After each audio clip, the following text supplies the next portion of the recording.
இன்றைக்கி என்னோடய சிஸ்டரோட அண்ணாவோட மேரேஜ்க்கு தான் போயிருந்தோம். ஸோ போகும்போது ஜாலியாக நேச்சர்லாம் என்ஜாய் பண்ணிட்டு போனேன்.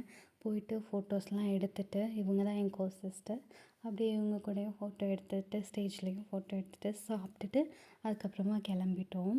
ரிட்டன் வரும்போது ரொம்ப பயமாக இருந்துச்சு. ஒரு கொஞ்சம் தூரம் எந்த நேச்சரும் நான் ரொம்ப என்ஜாய் பண்ணிட்டு வந்தேனோ அதுவே இருட்டில் ரொம்ப பயமாக இருந்தது. ஸோ அங்கெல்லாம் நிப்பாட்டாமல் ஒரு கொஞ்சம் ஊர் மாதிரி இருக்க இடத்துல வந்து நிப்பாட்டிட்டு கொஞ்சம் ஹீல்ஸ்லாம் மாற்றிட்டு அதுக்கப்புறம் ஸ்வெட்டர்லாம் போட்டு கிளம்பிட்டோம்.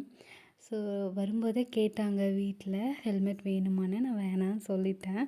பட் நைட்டில் ரொம்ப குளிருச்சு. ஹெல்மெட் எடுத்துகிட்டு வரலையா அப்படின்னு கேட்டேன். இல்லை நீ இப்படி கேட்பேன்னு தெரியும்னு சொல்லி கொடுத்தாங்க. அப்போ தான் எனக்கு நிம்மதியாக இருந்தது. ஸோ நம்ம அம்மா அப்பாவுக்கு அடுத்து நம்மளை ரொம்ப கேர் பண்ணிக்கிறதுனா கண்டிப்பாக நம்மளோட பார்ட்னராக தான் இருக்கும். ஸோ உங்கள் பார்ட்னரும் இப்படி தானா கண்டிப்பாக கமெண்ட் பண்ணி டேக் பண்ணிடுங்க அவங்களையும். ஸோ அதுக்கப்புறம் ஒரு 10 o'clock கிட்ட நாங்களும் ஹொசூர் ரீச் ஆகிட்டு அதுக்கப்புறம் போய் ரெஸ்ட் எடுத்துட்டோம். ஸோ நீங்களும் அப்படியே சேனலை சப்ஸ்கிரைப் பண்ண மறந்துடாதீங்க. இன்னொரு வீடியோவில் பார்க்கலாம்.